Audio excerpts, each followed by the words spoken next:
Good morning to all. ഇപ്പോൾ നമ്മുടെ last ചാപ്റ്ററിലേക്ക് നമ്മൾ പോവുകയാണ്. ലാസ്റ്റ് ചാപ്റ്ററിൻ്റെ പേരാണ് ICT ആൻഡ് സൊസൈറ്റി എന്ന് പറയുന്നത്. സോ ICT ആൻഡ് സൊസൈറ്റി എന്ന് ഉദ്ദേശിക്കുന്നത് ICT എന്ന് വെച്ചാൽ എന്താ, ഇൻഫർമേഷൻ കമ്മ്യൂണിക്കേഷൻ ആൻഡ് ടെക്നോളജീനെയാണ് നമ്മൾ എന്തെന്ന് പറയുന്നത് ICT എന്ന് പറയുന്നത്.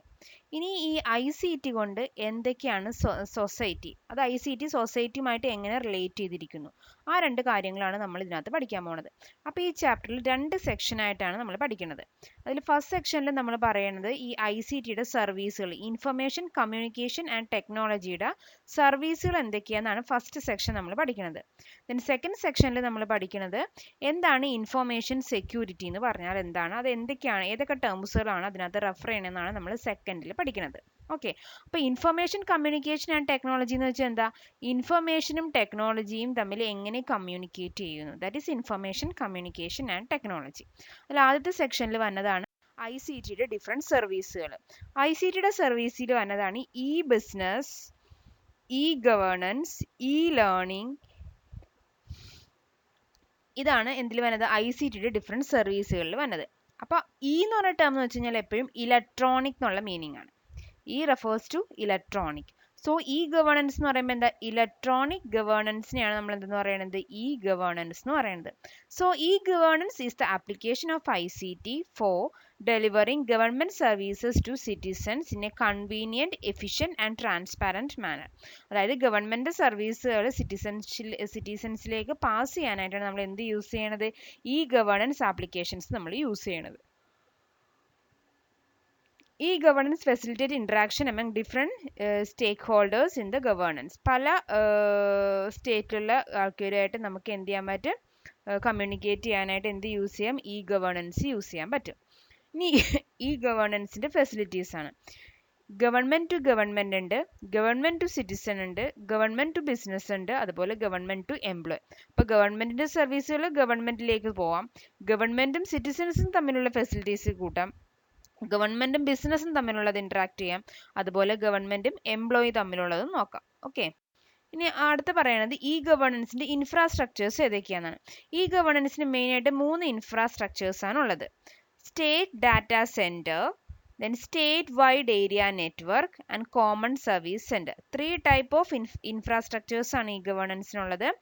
SDC, SWAN and CSC. Okay, state data centre എന്ന് വെച്ച് കഴിഞ്ഞാൽ കോർ ഇൻഫ്രാസ്ട്രക്ചറും അതുപോലെ സ്റ്റോറേജും പ്രൊവൈഡ് ചെയ്യാൻ വേണ്ടിയിട്ടാണ് എന്ത് യൂസ് ചെയ്യുന്നത്, സ്റ്റേറ്റ് ഡാറ്റാ സെൻറ്റേഴ്സ് യൂസ് ചെയ്യണത്. Keeping central data repository of the state, securing and data storage, online delivery of services, citizens informations or services portal, state intranet portal, disaster recovery etcetera. ഇതെല്ലാം എന്തിലാണ് deal ചെയ്യുന്നത്, state data സെൻറ്ററിലാണ് refer ചെയ്യുന്നത്. ഇനി അടുത്തത് Kerala state wide area network. ഇപ്പോൾ state wide area network ആണ്. നമ്മുടെ ഇവിടെ ആകുമ്പോൾ എങ്ങനെയായിരിക്കും, Kerala state wide area network എന്നാണ്.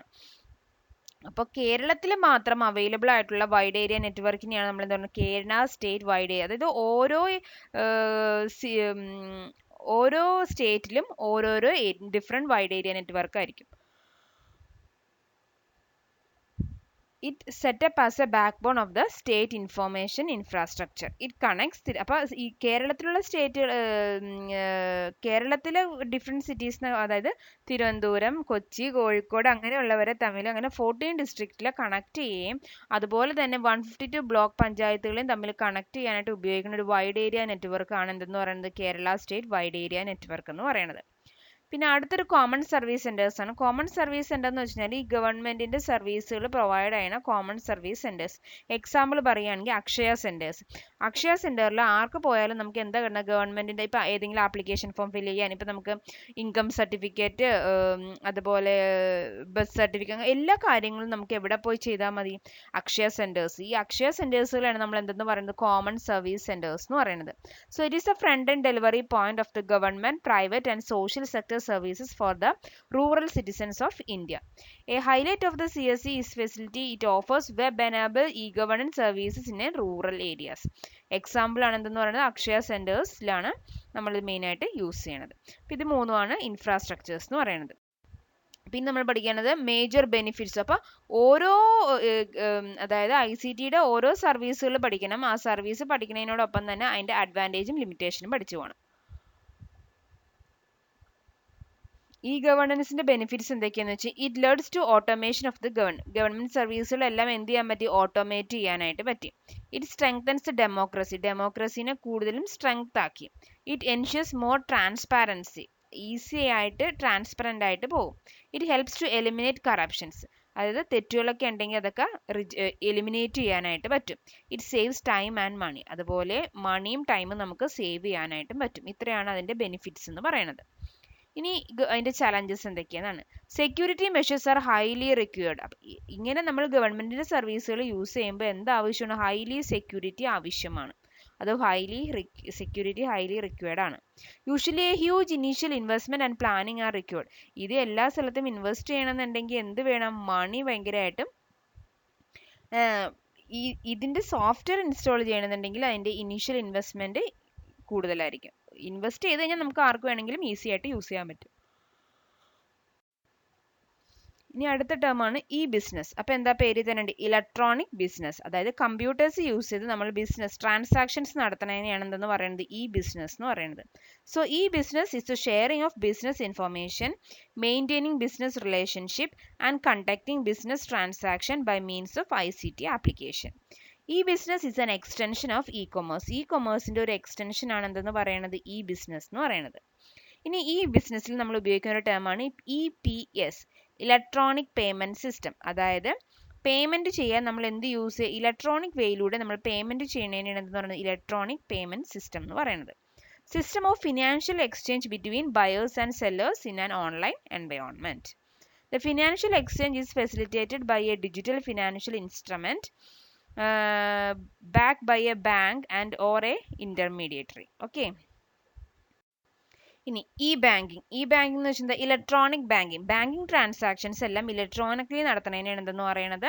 ഇ ബാങ്കിങ് എന്ന് പറയുന്നത്. It is define as the automated delivery of banking services directly to customers through electronic channel. Facilities such as ATM, debit card, credit card, internet banking are core banking help in transforming traditional banking into e-banking. ഇതെല്ലാം നമ്മൾ എന്തിലോ use ചെയ്യണം? Electronically തന്നെയാണ് എല്ലാം നടത്തുന്നത്. ഇനി ഈ ബിസിനസിന്റെ advantages. It overcomes geographical limitation. ഏത് ദൂരെയുള്ള സ്ഥലങ്ങളിലുള്ള ആൾക്കാർക്ക് നമുക്ക് അതിന്റെ ലിമിറ്റേഷൻസ് അവോയ്ഡ് ചെയ്ത് തന്നെ ട്രാൻസാക്ഷൻസ് നടത്താനായിട്ട് പറ്റും. ഈ business reduces the operational cost ഇതിനകത്ത് എന്തായിരിക്കും? കുറവായിരിക്കും. അതുപോലെ it minimises travel time and cost. അതായത് ട്രാവലിങ്ങിന്റെ ടൈമും കോസ്റ്റും വളരെ കുറവാണ്. It remains open all the time. എല്ലാ ടൈമിലും ഇ ബാങ്കിങ് എപ്പോഴും അവൈലബിൾ ആയിരിക്കും. ഇനി അടുത്തത് ഈ ബിസിനസിന്റെ ചലഞ്ചസ് എന്തൊക്കെയാണ്? If not use with caution customers may loss. നമ്മൾ കറക്റ്റ് ആയിട്ട് ഇപ്പോൾ നമ്മൾ ATM ഉപയോഗിക്കുകയാണെങ്കിൽ പിൻ നമ്പർ ഒക്കെ കറക്റ്റ് ആയിട്ട് എൻ്റർ ചെയ്യണം. ഇത് സെക്യൂർ ആയിട്ട് നമ്മൾ യൂസ് ചെയ്തില്ലെങ്കിൽ എന്ത് സംഭവിക്കും? നമ്മുടെ ക്രെഡിറ്റ് കാർഡിന്റെ ആയാലും ഇത് പാസ്വേഡ് ഒക്കെ നഷ്ടപ്പെട്ടു പോകും. അതിലൂടെ നമ്മുടെ കാശ് നഷ്ടപ്പെട്ടു പോകാനും ചാൻസ് ഉണ്ട്. In online shopping customer don't have the touch and feel advantage. പക്ഷെ ഓൺലൈനിൽ നമ്മൾ ഇതുപോലെ തന്നെ ബിസിനസ് നടത്തുമ്പോൾ ഇപ്പോൾ നമ്മൾ പ്രോഡക്റ്റ് ഒക്കെ ഓൺലൈൻ വഴി വാങ്ങും, നമുക്ക് എന്ത് ചെയ്യാൻ പറ്റില്ല? പിടിച്ചൊന്ന് നോക്കി ഫീൽ ചെയ്ത് പിടിച്ചൊന്ന് നോക്കാനായിട്ട് നമുക്ക് പറ്റില്ല. ഇതാണ് ഈ ബിസിനസ് എന്ന് പറയുന്നത്. ഇനി അടുത്തത് ഇ ലേണിംഗ് ആണ്. ഇ ലേണിംഗ് എന്ന് പറയുമ്പോൾ ഇലക്ട്രോണിക് ലേണിംഗ്. അതായത് കമ്പ്യൂട്ടേഴ്സ് യൂസ് ചെയ്ത് നമ്മൾ സ്റ്റഡി ചെയ്യണതിനാണ് എന്തെന്ന് പറയുന്നത്? ഇലക്ട്രോണിക് ലേണിംഗ് എന്ന് പറയുന്നത്. With the help of internet. The use of electronic media and ICT in education is termed as E learning. ഇനി ഈ ലേണിങ്ങിന് ഡിഫറെൻറ്റ് ടൂൾസുകളുണ്ട്. ഈ ലേണിങ്ങിൻ്റെ ടൂൾസ് ഏതൊക്കെയാണെന്ന് നോക്കി. Electronic book reader, E text, online chat, അതുപോലെ ഈ കണ്ടന്റ്, എഡ്യൂക്കേഷണൽ TV ചാനൽ. ഇത്രയാണ് ഈ ലേണിങ്ങിന്റെ different ടൂൾസുകൾ എന്ന് പറയുന്നത്. ഇലക്ട്രോണിക് ബുക്ക് റീഡർ എന്ന് പറയുമ്പോൾ എന്താ? E book. Electronic book reader എന്ന് പറയും. എന്താ? നമുക്ക് ബുക്ക് കമ്പ്യൂട്ടർ യൂസ് ചെയ്ത് റീഡ് ചെയ്യാൻ പറ്റുന്നതിനാണ് എന്തെന്ന് പറയുന്നത്? ഇലക്ട്രോണിക് ബുക്ക് റീഡർ എന്ന് പറയുന്നത്. Portable computer device that are loaded with digital book content വയ കമ്മ്യൂണിക്കേഷൻ ഇന്റർഫേസസ്. ഈ ടെക്സ്റ്റ് എന്ന് പറയുമ്പോൾ എന്തായിരിക്കും? ടെക്സ്ച്വൽ ഇൻഫോർമേഷൻസ് നമുക്ക് ഇലക്ട്രോണിക് ഫോർമാറ്റിൽ കിട്ടുന്നതിനെയാണ് എന്തെന്ന് പറയുന്നത്? ഈ ടെക്സ്റ്റ് എന്ന് പറയുന്നത്. ഓൺലൈൻ ചാറ്റ് എന്ന് പറയുമ്പോഴത്തേക്കും ഇപ്പം നമ്മളൊക്കെ നടത്തുന്നത് ഓൺലൈൻ സ്റ്റഡിയാണ്. നമ്മൾ ഗൂഗിൾ മീറ്റ് നടത്തുമ്പോൾ എന്താ നടക്കുന്നത്? ഓൺലൈൻ ചാറ്റിംഗ് ആണ്. Is a real time exchange of text messages between 2 or more persons over the internet. ഇനി അടുത്തത് ഇ കണ്ടന്റ്. ഇ കണ്ടന്റ് എന്ന് വെച്ച് കഴിഞ്ഞാൽ ഇലക്ട്രോണിക് കണ്ടന്റ് എന്നാണ്. E learning materials that are delivered in different multimedia format like videos, presentation, graphics, animations etcetera. Then educational T V channels. ലേണിങ്ങിന് വേണ്ടി help ചെയ്യുന്ന അടുത്തൊരു ടൂളാണ് എഡ്യൂക്കേഷണൽ ടി വി ചാനൽ എന്ന് പറയുന്നത്. അതിൽ നമുക്ക് എന്ത് ചെയ്യാൻ പറ്റും? ടെലികാസ്റ്റിങ്ങും വെബ്കാസ്റ്റിങ്ങും ഒക്കെ നടത്താനായിട്ട് എന്തിൽ പറ്റും? എഡ്യൂക്കേഷൻ ടി വി ചാനൽസിൽ പറ്റും. ഓക്കെ. ഇനി advantages of E learning. E learning നമ്മൾ ഇലക്ട്രോണിക്കലി സ്റ്റഡി ചെയ്യുമ്പോഴുള്ള അഡ്വാൻറ്റേജസ് എന്തൊക്കെയാണ്? E learning has the ability to offer courses on a variety of subject to large number of students from distant education. Distant location, ഏത് ലൊക്കേഷനിലുള്ള ആളുകൾക്ക് നമുക്ക് ഇതിലൂടെ E ലേണിംഗിലൂടെ പഠിക്കാൻ ഏത് കോഴ്സ് വേണമെങ്കിലും ചെയ്യാൻ ഈസിയാണ്. Cost of learning is much less. അത് ഓൺലൈനിൽ നമ്മൾ പഠിക്കുമ്പോൾ അതിൻ്റെ കോസ്റ്റ് വളരെയധികം കുറവാണ്.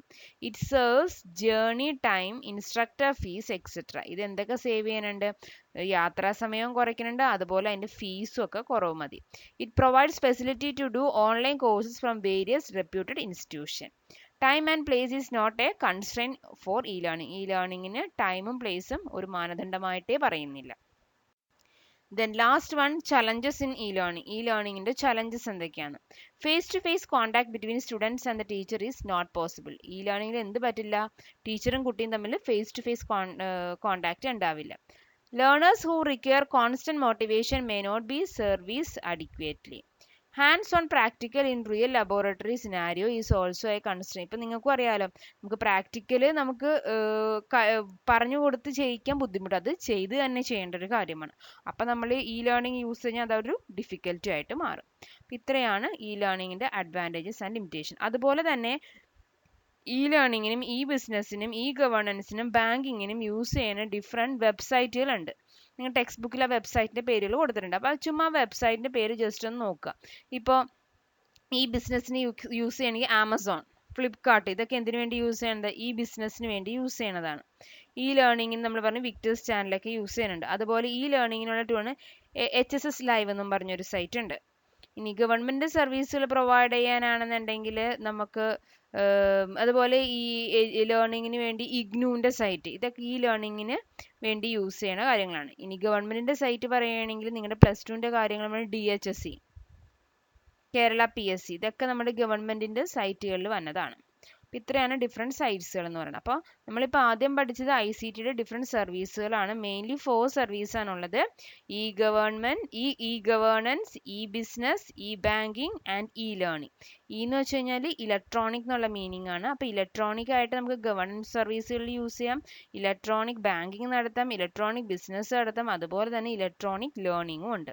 ഇതെല്ലാത്തിനും അഡ്വാൻറ്റേജും ലിമിറ്റേഷൻസും ഉണ്ട്. സോ എല്ലാത്തിൻ്റെയും അഡ്വാൻറ്റേജ് ആൻഡ് ലിമിറ്റേഷൻസ് ഇമ്പോർട്ടൻ്റ് ആണ്. ചിലപ്പോൾ 3 മാർക്കിൻ്റെ ക്വസ്റ്റ്യൻ ആയിട്ട് ചോദിക്കും. ഓക്കെ, എന്തെങ്കിലും ഡൗട്ട് ഉണ്ടെങ്കിൽ ചോദിക്കാം. Okay, thank you.